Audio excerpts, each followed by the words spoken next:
Connection is our biological imperative. Adaptations get laid down in early years through our automatic nervous system.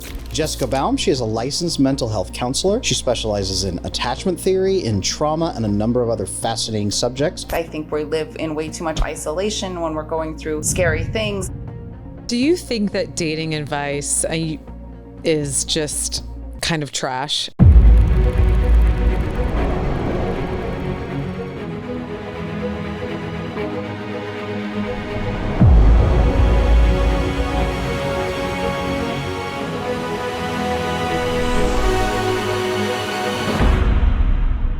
Welcome back to the I Wish You Knew podcast. I'm one of your hosts, Adam Lane Smith, and with me is my friend Sarah Dawn Moore. Sarah, glad to see you again. Good to see you, Adam.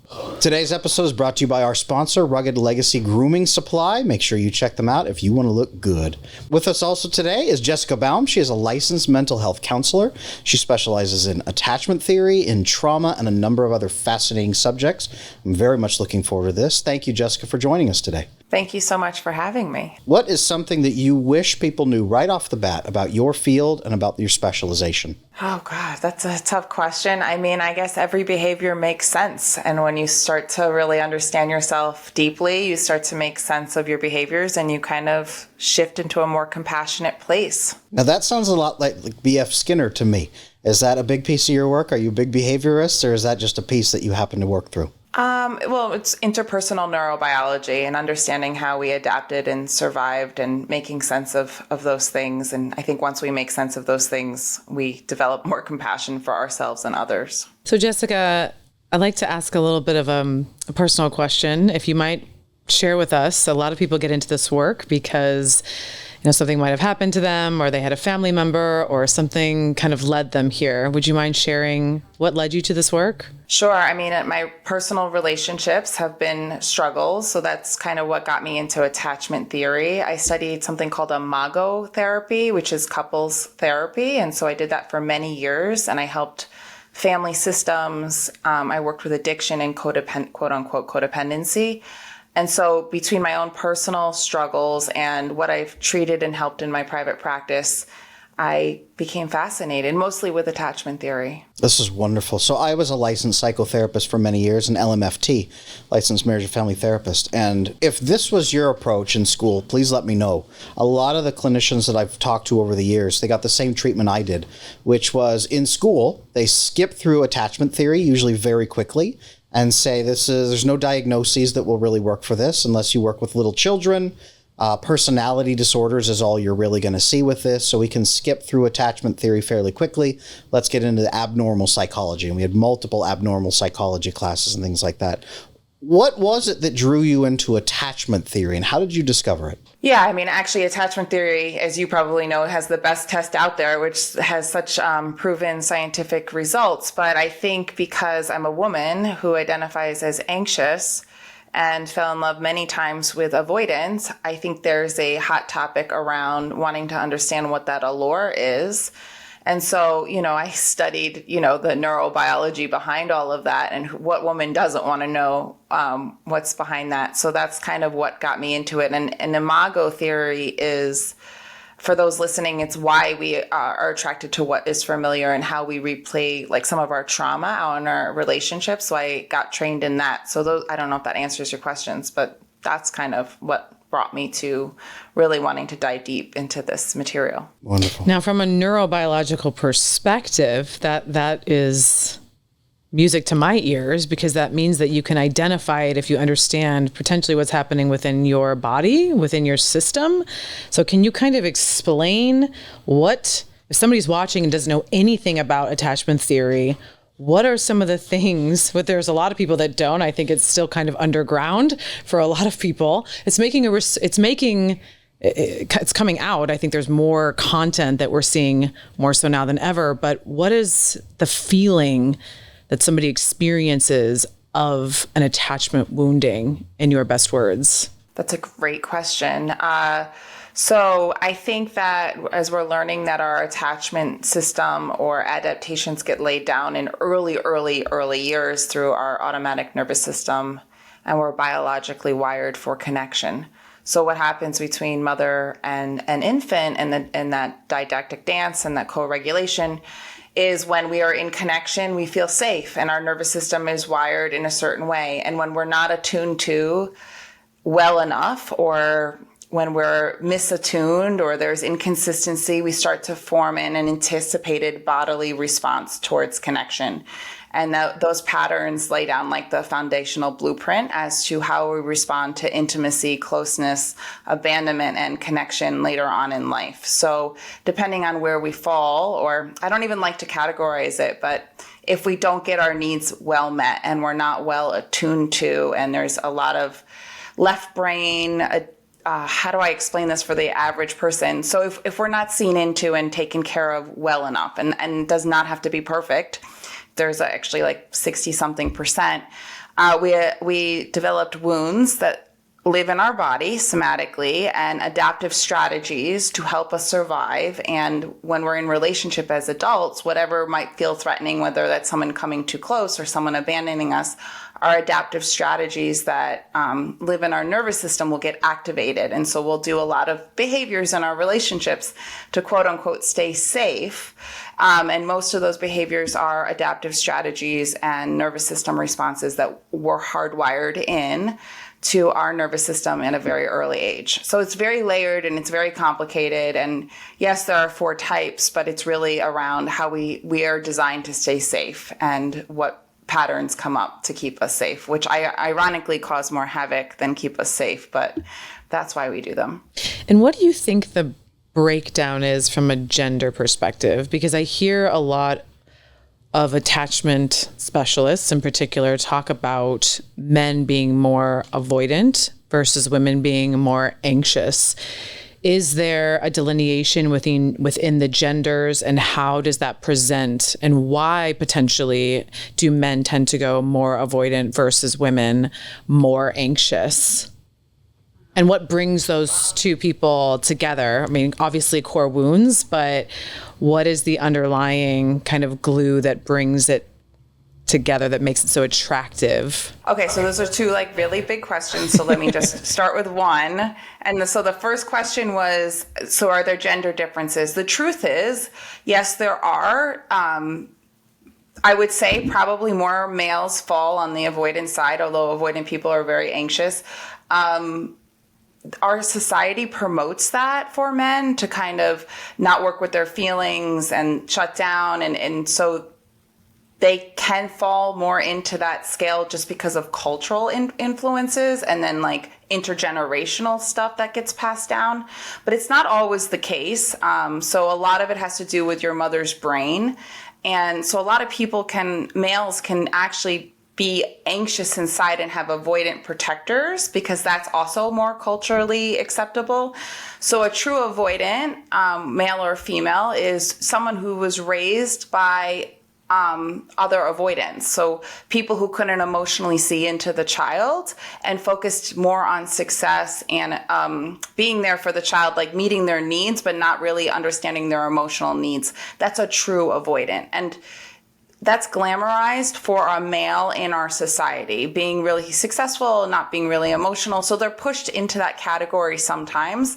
But I want to be really careful because it often is not always the case because we are wired by our mother's brain. So if our mother was anxious, we might be anxious and we might kind of show off like we're avoidant just because that's what culture wants us to see, but we can be both. Where it's more acceptable for a woman to be more emotional or express her emotional needs, or that might be an intergenerational thing, that's a cultural thing that's been passed down, but it's very much a mix. I mean, I definitely see it in my private practice that many men show up anxious and women show up avoidant. And so I see it switch, and actually it can switch in the very nature of one relationship. So they're both avoiding intimacy, right? An anxious person is avoiding their abandonment wound. So they're also avoiding something. And so one person can start out as, the pursuer, and you can switch roles in the same relationship. And we also embed more than one attachment style. So it's all very interesting and not quite as black and white as we would like to talk about because there's just so many layers. Guys, I want to tell you about our sponsor today, Rugged Legacy, because from a woman's perspective, perspective, there is nothing more annoying than kissing a guy and then walking into the restaurant looking like you just rubbed up against some sandpaper. So this will help you, and this will make your woman happy. So I've done a lot of work with attachment theory over the years, and one thing that I try to do to simplify things down for people is there is secure attachment, and then there's insecure attachment, right? Where you don't feel safe. So you're going to do irrational things that don't look right to other people. They don't make sense in the context. What have you found through the work that you do and through all of your care? How can somebody begin taking steps to address some of that system pain, those bad responses, or if we want to call them bad responses, maladaptive responses that are embedded in their system? What are some ways people can start combating that? Yeah, sure. And I think that even if you're secure, you can have insecure reactions if you're partnered with someone who's on the other end of the spectrum. But I think you have to be with the root cause of the original wound in the presence of someone's nervous system that stays in what we call a ventral state. So we go to the wound, whether it's the abandonment or the pain or the original place, and you have the neuroception of safety from your therapist or whoever is helping you hold the original experience so that you can kind of move the embedded trauma that lives in your body and integrate it from that original experience to holding it with another nervous system, and then it gets integrated into the brain. So it shoots up the right, and we kind of make sense of it, and we keep holding the pain together. And eventually you build a window of tolerance, and you're able to hold the original wound. And once you hold the original wound, you're adaptive. You can call them maladaptive. I call them brilliant strategies to stay safe. You don't need them as much. And on a good day, you're not doing as many of those behaviors because your own capacity to be with your own pain is greater because you've used someone else's nervous system to re-experience it, hold it, and heal it. And that was something very interesting. I found, I really enjoyed your content on Instagram. And on there, you had a piece of content not too long ago that said you don't just need to change your nervous system, right? You need to become an observer of your nervous system. Can you talk us just a little bit about that? Because we are conscious beings more than we're just animal beings or a nervous system. What is your perspective there, and how can people at home maybe dissect that statement of observing your system versus just changing it? Yeah, we live in a very left-shifted world. Something's wrong, fix it, right? And so our nervous system has an inherent wisdom to it, and it shifts. And let's face it, no one loves fight, flight, freeze. We don't love these states that we're in, but there's so much wisdom in these states. And often when we're in these states, we want to get out of them. But the truth is we actually want to meet them, right? So we're in a dissociated state. There's a lot of things you can do, but meeting it with another nervous system is actually the best way. And letting your nervous system kind of cycle through whatever it's going through sometimes is very necessary, or doing the somatic work rather than just shifting or changing or trying to control our nervous system. Sometimes we have to honor the process. Like if you've been in fight flight for a really long time and your system's starting to collapse, there's a reason why you're starting to collapse. And why don't we give you some space? Your system is recalibrating. And so I think as a culture, we tend to want to control too much.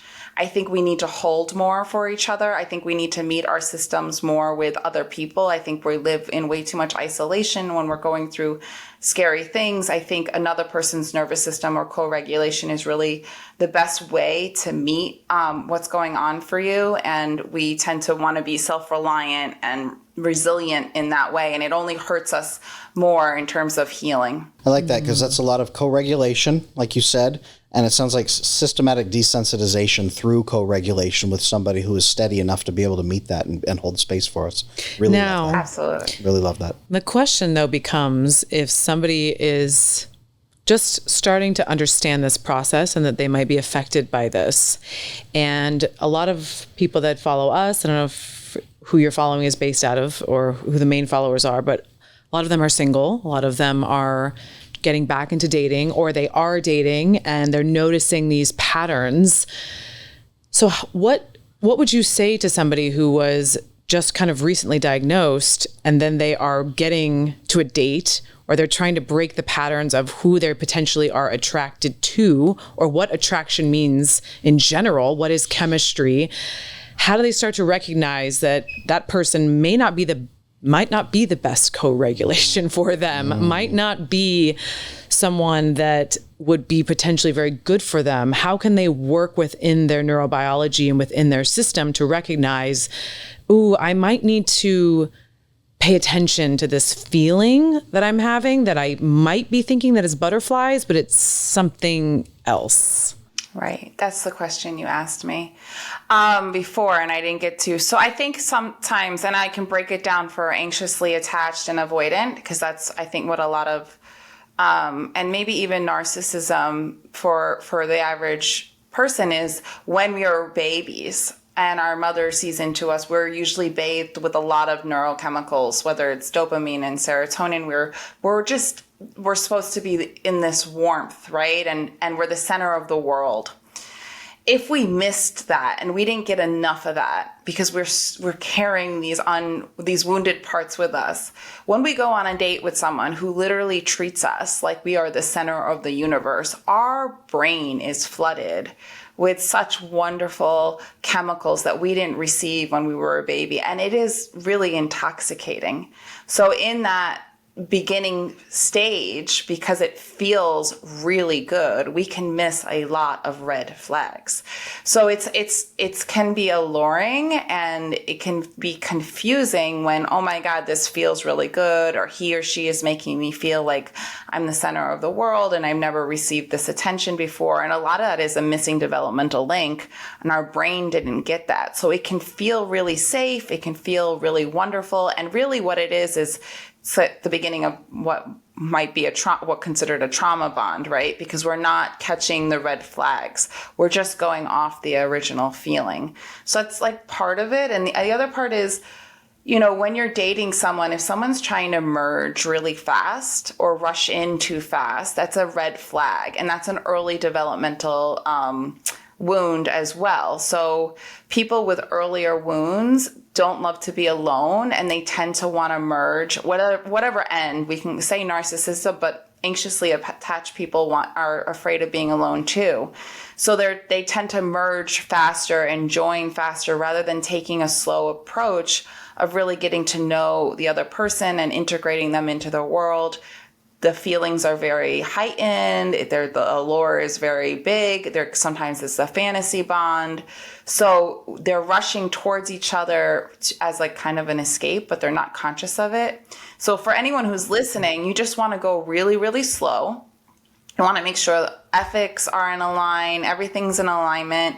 You want them to meet your friends slowly. You just want to go as slow as possible. And if you go really fast and you have the love goggles on, well, it's like everyone's been there. I mean, that happens, and it's not about judgment. It's about saying, okay, your brain really needed this, and it might become a really tough lesson down the road. And hopefully if you keep doing the work, you can get conscious around, is this person actually a safe, great partner for me in the long term, or did I just jump in too fast for other reasons? Thank you for clarifying that. I guess the question too is that, can you work with someone? How do you kind of recognize this and then have the conversation of, I don't know how that would sound on a first date. Adam, I'm kind of sensing some avoidant tendencies. Like bust out the attachment styles on date one and run them through a test. Yeah, I would love to be a fly on the wall with that kind of conversation. But it is something that I think we do need to talk about, because obviously like the dating advice out there, right, is like 3 red flags. And then it's like you notice the red flags and then you're out the door. But I wonder if we're going to kind of repair some of the dating atmosphere in general and repair relationships. How would we have those conversations early? You're attracted to someone, right? And you feel a chemistry and you feel a bond. Or do you not have that conversation and you just present boundaries that might speak louder than your words and see what happens? Sure. So here's maybe a question. If we can boil that down, what I'm thinking and what I think you're getting around is, are there some yellow flags rather than red or green flags? Are there some yellow flags that you maybe advise people to check for when they're in the earlier stages of a relationship that tell you, slow down, pay attention here? And question number 1, what are some yellow flags that you look at? And then question number 2, maybe what's a more productive way of bringing up those yellow flags with the other person, if you think that that's appropriate. Yeah, yellow flags. Well, I don't know if this answers that. I think what's really important is that both people are reciprocating and sharing. So with anxious and avoidant, an anxious person might feel like they're vulnerably sharing. Sometimes they are, sometimes they aren't. And the avoidant person typically isn't sharing a ton. And you want to know, is someone sharing about their past? Are they taking ownership around their life, responsibility around the choices they've made? How are they looking at their life in that way? Are they just blaming their past, and doing all of that? So that's one thing. Another yellow flag. I mean, we all have baggage. Every one of us has a core wound. We all have adaptive strategies. Even if we're the most secure person, we have stuff. So is there self-awareness? Can you tell if this person has any insight or do they have any desire for personal development? I mean, where are they on that scale? Are they kind? Are they compassionate? And I think the more you heal, the more you can tell the difference between a love bombing and someone who is just kind of interacting with you in a kind and compassionate way. And there's a I love the word you use, boundaries, because I think in the beginning, someone might rush towards you and you might feel like they really are into you. And if you set some boundaries, see how they respond. And really, when someone's rushing towards you, it could be more about them than you. So going slow or pumping the brakes and seeing how they respond tells you where their dopamine levels are. And so there's all these like little things you can do. And I think don't look for the perfect person. If you have good friends and family support, process your dates with them. Be really honest with yourself. If you're feeling a lot of dopamine and a lot of chemicals and it feels really good, make sure you're processing anything that might be concerning with someone who has your best interest at heart. And wait to sleep with someone, because there's so many chemicals and hormones that get released when you start to become intimate with someone that you become attached. And so you want to make sure that you like this person and that you'd be their friend and that you might even be able to fight well, or all your morals. Like, you just want to make sure there's enough there before you start to confuse your body, because your body is programmed to keep this person close once you start sleeping with them. So waiting a little longer on that would be my advice. I love hearing that advice. Yeah. Do you think that dating advice is just kind of trash when you figured this out? When you see all the dating advice come out on social media and it's talking about the 3 things you should do and the 3 things you shouldn't do, and there's so much noise right now on social media about dating, because I think dating has become a bit of a game, like a cat and mouse situation. And do you think that if people healed this and really looked at these core wounds, like, we wouldn't even need this type of dating advice, especially for men? There's a lot of dating coaches that are appealing to men and giving them more strategies. And I'm watching it going, don't give an avoidant more strategies. Like, don't give people more strategies. They just need to date from an authentic place, from a values-based system. But I wonder what your take is on when you see other content creators give that type of advice. I mean, I have mixed feelings about it. I think that there's, when you heal, you attract differently. So the more work you do on yourself, the more your vibration changes, the more your wounds charges go down, and the more you see, and the less likely you are to attract someone who's wounded so there's different stages of developmental wounding. So the more you heal, the less likely you are to attract someone on a more of a narcissist early wound. So if you keep doing your work, you will be able to kind of use more discernment as you're starting to date. And I think I'm fascinated by the allure. Like, there's a mysterious allure towards what we're being pulled towards. Sometimes it's a healthy sense of love, and sometimes it's for what's familiar. That's where trauma kind of comes into play. So I think it's dangerous when people are teaching people to be inauthentic to who they are. I think that avoidant people get a really bad rap, but they're great partners for some secure people.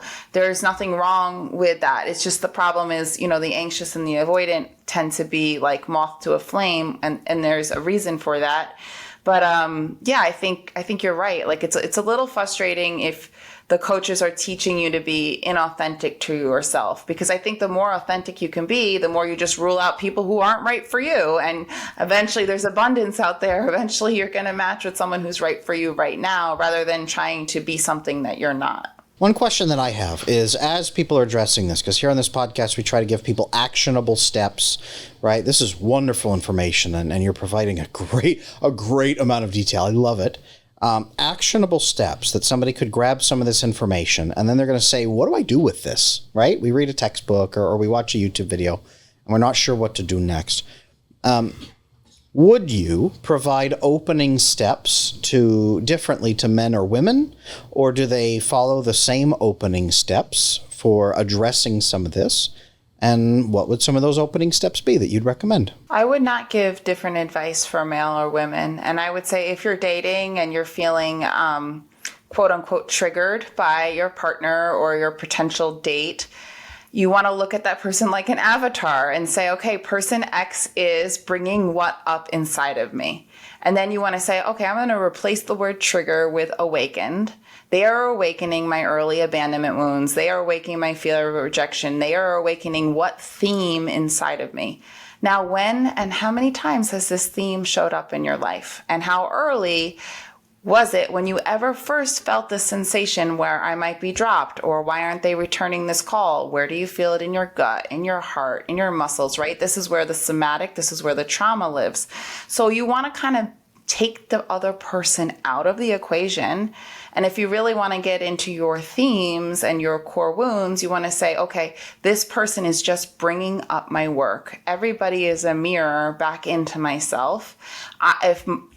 Person, let's say Michael, right? Person Michael is bringing this up in me. There'll be another Michael that will bring that up in you, because it lives inside of you, right? So your wounds live inside of you, and they get activated on dates, and they get activated in close, intimate relationships. So anytime you get upset, which is pretty valid, and it's happening in the now, and it's definitely happening here, and you might want to blame the other person, you also want to start to ask yourself, has this feeling happened to me before? If so, when? What is it hitting that's deeper? How early is it? And can I bring that information to someone else so I can make this not about Michael and really bring in some more deeper insight for myself so I can get to some healings? Because there's going to show up 100 more times, right? Part of being a good partner is taking care of yourself so that the other person doesn't have to. And Rugged Legacy Grooming Supply will help you take care of yourself and look your best in your relationships.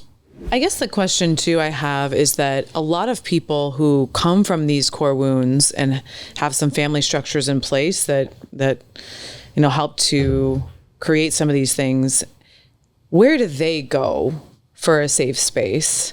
Now, I come from a little bit more of the addiction and trauma, where I would recommend, doing some 12-step work or going to meetings or getting a group of people. But there are a lot of men out there that don't have a place to go, or they don't have someone to check in with, whether it's a therapist. I think therapy hasn't necessarily gotten the best rap for men, so they don't feel really that's a safe place to go. So I guess particularly because I coach a lot of men, and a lot of them don't have families. A lot of them, they don't talk to their friends about these types of topics because it's very difficult within a man's circle to really be this vulnerable. So I just would love to talk about, from a safe space, from a man's perspective, where do they go to really start engaging in some of these deep conversations where they might be, they don't have a space. Who should they start with? Yeah. I love that question, because a therapist might not be a safe person, right? So it depends. And I think that, we need to look for people, I call them anchors in our life. And they're people who are warm, non-judgmental, present, and consistent. That's what's going to heal any insecure attachment.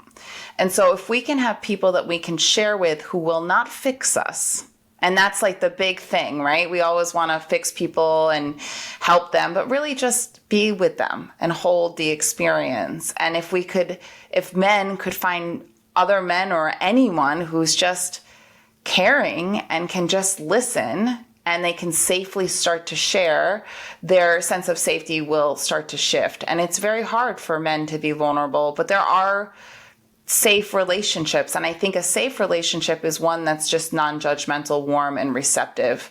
And we need to be that for each other so much more. And the more secure we become, the more we can give that to others. The more insecure we are, the more that we have a hard time holding that space for others. So finding mentors, teachers, a friendship that's just consistent and warm and non-judgmental, that can be the most healing relationship you can have. And being able to trust that I can call this person and share, and they're not going to fix me. They just start holding the pain. That's actually how we heal. Now, what do you find when it comes to couples? Sorry to cut you off there, Adam. When it comes to, I don't know if you coach couples or what you see when somebody starts to heal themselves within a relationship, what that journey looks like for both parties, and how you can bring your partner along the journey with you, or do you see couples not making it because one person heals and the other person is not along for the ride? Yeah, so I am a couples therapist, and it both happen. So the only agency we have in life is to do our own healing. Imago therapy, for anybody who's listening, there's imago therapists who are hopefully well trained all over the world, actually. You do the trauma work with your significant other. So the therapist holds the space while you both do your individual work, and it's a deepening. And there is a very good chance that you can heal within the relationship. Sometimes one person heals, and then what the other person does doesn't impact them in the same way. So the relationship can stay the same. Sometimes one person heals and they decide they want or need more, and they end up leaving. And the truth is, you never know what's going to happen. You don't know how it's going to unfold. Just because one person might be doing more healing doesn't mean the relationship's going to end. It means their window of tolerance might change. The system altogether changes. So I tell people, no matter what, if you can get in with your significant other and go to EFT, emotionally focused couples counseling, or imago therapy, that's gold. If you can't, you have to find a good therapist who understands somatics and attachment, and you start doing the work. That can still heal your relational space. And either way, it's going to heal you. So what the right next step for you will come at the right time for you. So up till now, we focused a lot on couples, right? And dating, and that's wonderful. And a lot of the coaching clients who come to me, they say, Adam, do I have to get a partner to be able to fix my attachment? Should I start with a partner to fix my attachment? And so many men, when they're lonely and hurting, they instinctively go to a female. Like, I need to have a woman in my life to then start fixing relationships with and make myself feel better. But one thing that you've shared here is that your attraction will change, your desires will change in relationships. So tell me your thoughts on, is it maybe more optimal for the average person who's listening right now to try to start fixing this in romantic settings? Or maybe would you advise they try in friendship first? Maybe the lower stakes are easier. What are your thoughts? I say try or become aware wherever you're at. And I think that attachment will happen no matter what. So attachment, ruptures, and conflict come with our closest relationships. So if you're not in a relationship, forming closer relationships with male and female friendships, that's a great way to start to build intimacy and having more meaningful relationships in general. Taking sex out of it is definitely easier for you to start to address some of these things. Adding sex and romance to it definitely complicates things. So if you are listening and you're single and you're struggling with all these things, starting to build healthy relationships with both males and females, healthy, intimate friendships. And when I mean intimate, friendships that are deeply sharing, deeply caring with each other would be a great place to start. So that way, when you meet the right person, they don't become your everything. You have this support. You have all these great supportive relationships that you're really close to around you. But biologically, we are wired to kind of seek out a person. So that might be great advice. And you're biologically might be like, but I want a person and I want to find her, or I want to zero in on him. And that's hard to go up against. That is our biology. So, that could be happening at the same time. So I would say try to do both. Start where you are, and forming safe relationships with safe people. That's the beginning of starting to heal these kinds of insecure attachment wounds. You said something that I want to just clarify. As far as safe for our audience. Because when you grow up, right, in that family system, I think we all know, you don't necessarily know what safe feels like. So if you're coaching, and what does that sound like? What does that feel like when you are trying to portray that feeling to a client? Like how to identify yes, like somebody who has a calm nervous system. I'm really laughing because this is like the subject of my next book, but when you start to develop intimate relationships with safe people, whether it be a therapist and friends and coaches, your nervous system starts to recognize true safety. And so there's a difference between what is familiar from your somatic embodied experience from childhood. You know, maybe your dad was avoidant, your mom was anxious, so you're used to that, and that feels familiar. So you can be pulled towards that, right? Towards, I'm starting to heal and I'm going to be hanging out with so-and-so and all these people, and they're calm, they're consistent, they're warm. My nervous system is going to start to recognize that in another. And the more my nervous system actually recognizes that, the more my work might show up, ironically. But the more that my nervous system will start to say, okay, this is the new norm. This person's presence, this person's energy, the way they're responding to me, it feels different. Maybe it doesn't feel familiar, but it's different and it's safe. And now I know this is what I need to get my body to understand, that this is love. Right? This is literally love. When someone can show up in a consistent, compassionate way for me, whether it's romantic or not, this is a caring relationship. And my body needs to start to trust that. And once I start to trust that, those other types of relationships that have more chaos and more charge to them, they slowly become less alluring, and you slowly move towards true safety. And that actually is a process that I'm excited to dive deep into, but it's our nervous system starts to recognize safety when we're in the experience of enough people where their nervous systems are in the presence of eventual state of safety too. And that's why you want to build anchors in this world. If you are insecure, you want to find people who are warm, consistent, non-judgmental, to show up for you consistently, and your nervous system will slowly heal just through the nature of those relationships. You will inherently reach out for them, and over time that will become your new safe. I love this, because so much of the work that people do, unfortunately, is intellectualizing, where they try to learn and read and grow and learn and read and grow, and then they stop. They stop short of having the experiences that would then start healing that response. And so many people have asked me, Adam, can I do this without the painful experiences? Can I do it without the scary stuff? Right? When will I know I'm ready to do the scary stuff and have those conversations? It doesn't sound like it's possible. It sounds like the experiences are what ultimately heal you. Where do you think is the safe line? Because I think what's really being asked there is, when am I safe to have those experiences? When do you advise somebody, okay, you know what, you have gathered enough information, go have some experiences? Where do you see that being the right place for people? Well, I mean, your system won't let you have the re-experiencing in a therapeutic sense unless there's a form of safety. So, you know, it all comes down to safety, but I think that when the wounding is done early on and you store it, you need to re-experience it with a new person who actually can meet it.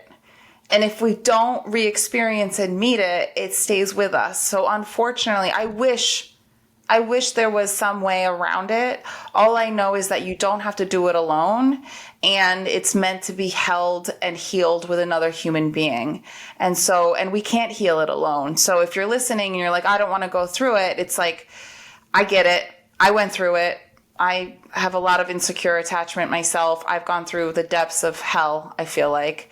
And yet, in the presence of someone who could hold my experiences, I am living such a freer life right now, and I'm able to have such deeper connections and feel so much safer in my world. And so there's a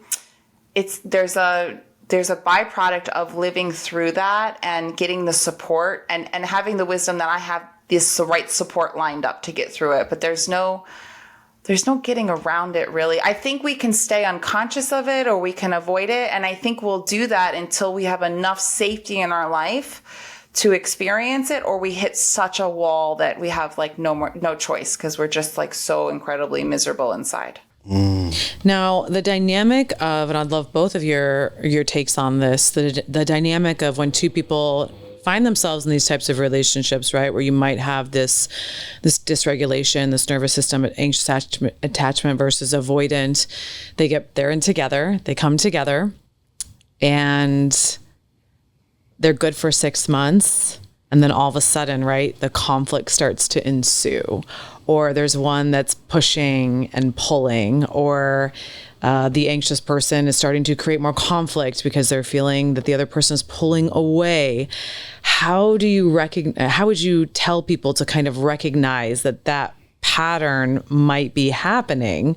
Because I think a lot of people think, oh gosh, we're just fighting all the time. What's happening here? Like, they don't understand that there's something deeper that potentially could be going on, that if you address it, that the relationship could be saved. But that is one of the things that I notice a lot in my coaching clients. I've had personal experience with it where the person will create conflict to see if the other person is still interested, but it's coming from a subconscious place. So how do you recognize that within yourself if you are coaching a client? What is it to pay attention to versus real conflict, or versus this is my dirty little attachment coming to haunt me in this relationship? Well, you just asked the question that basically was the reason why I wrote my book. But I think that connection is our biological imperative. And to get conscious around, I am fighting right now because he's shutting down and I want connection. Or I am, understanding that the root of most of our fights come down to disconnect and a misattunement. So it's not about the garbage and it's not about this or that. It's really around, are we connecting? And I think a lot of couples fight continuously and they're just missing each other. They're missing intimacy. One is pursuing, one is shutting down. There's this dance. And it's like, how can we get conscious what the dance is, get out of the nitty gritty of the details and see where are we're just not connecting. It's all about connection. And, I write a lot about the anxious avoidant dance because it is actually something that you can treat, and it's something that you can get really conscious of. The avoidant partner is scared of connection and closeness, terrified of that consciously, and unconsciously usually scared of abandonment. And the anxious person is scared of abandonment consciously and usually very unconscious of their fear of intimacy. So there's a lot going on and at play. So both can do their own work. And, for an anxious person, that would be sitting with their abandonment wound and, trying to bring that to someone that can actually hold it, because your avoidant partner might not have the capacity to hold what you're trying to pass off to them, and vice versa. So once we kind of really get conscious, which is really hard, really, really hard work, but it's a lot of, dancing and it can be quite miserable when you're stuck in it. But that's why I wrote the book, is to, start to bring this at least to your awareness. And then when you have it in your awareness, then you can begin to get some help around it, and you can shift and change your whole relationship. I have a two-part question. The first one is going to sound really, really weird, so I hope that you'll bear with me. And after we talk about that one, then I have a follow-up question that I swear it will make sense. In the modern world, we have a huge number of technological advances happening right now, right? We have AI, we have virtual reality, we have just everything where we could create. We're getting to a place, I should say, where we can create custom scenarios, we can create visually realistic experiences that we could have with people. And in the past, I have heard of some men's dating coaches, for example, having men go through dating programs, dating simulators a little bit, that while they're very rudimentary, it can train you in a little bit for how to respond more authentically than men are used to with women in conversations. And I'm looking at that and I'm wondering, could we use that going forward, that sort of technology, to simulate having, if you're an anxiously attached person, having a conversation with somebody where you have to have a conflict, and then maybe using that technology slowly to reprogram your nervous system, even if it's just that initial bump. Is that something you think could be useful? And if it was, what is one big scenario that you would want to program into a simulator like that might help an anxious person? Something you see them go through all the time that really does a light bulb for them. That's my first question. Wow, I've never been asked a question like that before. And I'm always open to technology helping. I think that activating the abandonment wound probably early on and then having the space and the awareness to work through it would be a benefit. I like that's a big question. Having the couple go into conflict earlier, just to see how they handle rupture and repair and build it, and are they capable of building deeper intimacy, and do they have empathy, and are they, what's going on there in their in that kind of conflict. I know, for someone who's more anxious or codependent, they might get conflict and they just self-sacrifice. Their tendency is always to self-sacrifice or self-abandon. So kind of looking at, okay, so we can stimulate some conflict and see how both respond in fear.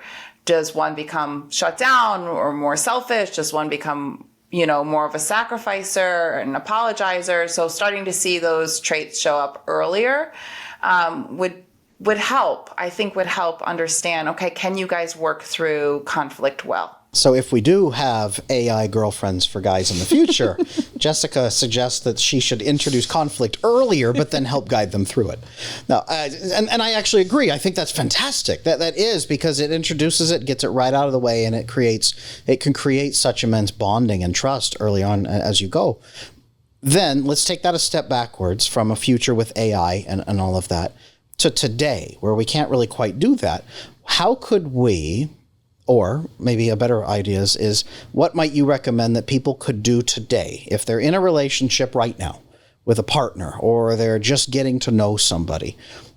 What's one thing they could do to introduce a little bit of conflict earlier than usual that would still be safe, right? Don't pull a knife on your partner and say, hey, it's conflict. But what is something you could do that you might suggest somebody do right now on purpose to introduce some safe conflict and then resolve it? What's something good at the beginning of a relationship? I don't know that I would say introduce conflict per se, but I would say if something's bothering you, don't shut it down. Don't hold on to it. Like if you're dating someone and something's coming up for you and you really, it's bothering you, voice it and see how the other person responds. Is it important to them? Do they get defensive? Are you guys able to work through it? Don't shut down the things that might be bothering you early on because you're excited for the relationship or you're scared of rejection or anything like that. Voice what's going on, and the way the other person responds is very revealing in terms of the nature of how your relationship might unfold. I love that answer. So I talk a lot about this on my platform because it was so critical to my development. And you and I have very similar backgrounds. The difference between true chemistry and intensity in a relationship. How can you differentiate early on in the dating process what the two different states feel like? Feel like, I don't know if I can say what it feels like, but I think that anyone who's listening who has ever felt charged because they're dating a bad boy, or because the person doesn't respond right away, or because they seem disinterested and they like the chase, like if there's a charge to any of those things, be really honest with yourself, because that's not healthy chemistry, right? That's already alluring. So it's like, oh, so you feel really butterflies aren't necessarily a bad sign, but you feel like you have a lot of chemistry for so-and-so. What is it? What behavior? What did you hear them say? What is the charge? And to what? Oh, when they talked about their job and they were so passionate and you loved the way they talked about it, I would say that's healthy chemistry. When they didn't respond to your text right away, or they're a little wild child, or they're so opposite of you, or, they're the bad boy, or that whatever, like, you want to kind of look at like, what are those traits that are charging you up? And are they really things that are healthy? Or are they just things that are lost within you that you're seeing and you're seeing in another person? And in the opposite of that, how do you attune to somebody who is safe to become attractive to that? Because I think I see a lot of people will say, oh, I just didn't feel chemistry with them. And my automatic reaction or my question to them is it that they make you feel too safe.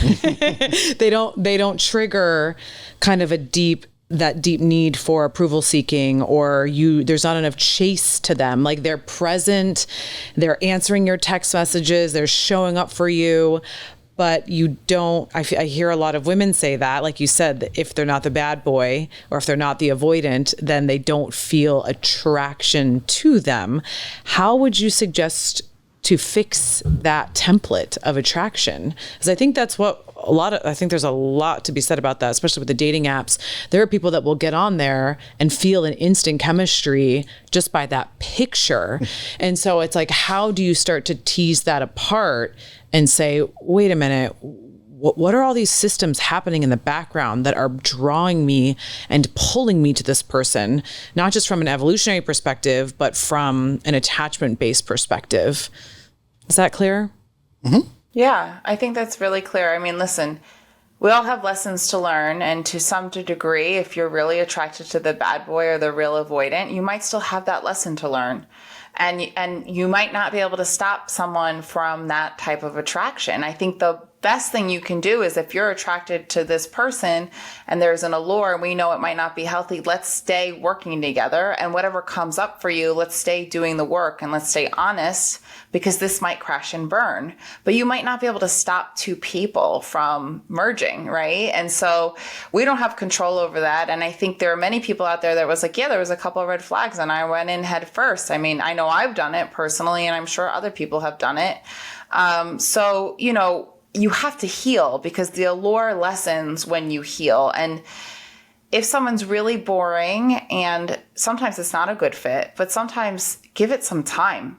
They might grow in a completely different, instead of like a bang, they might grow on you, and you might fall in love with them in a slow, progressive way that might last a lifetime versus fireworks and out. So I would say stay with what comes up, stay with the boring, form a friendship with them. It might grow, it might change, continue to do your own work.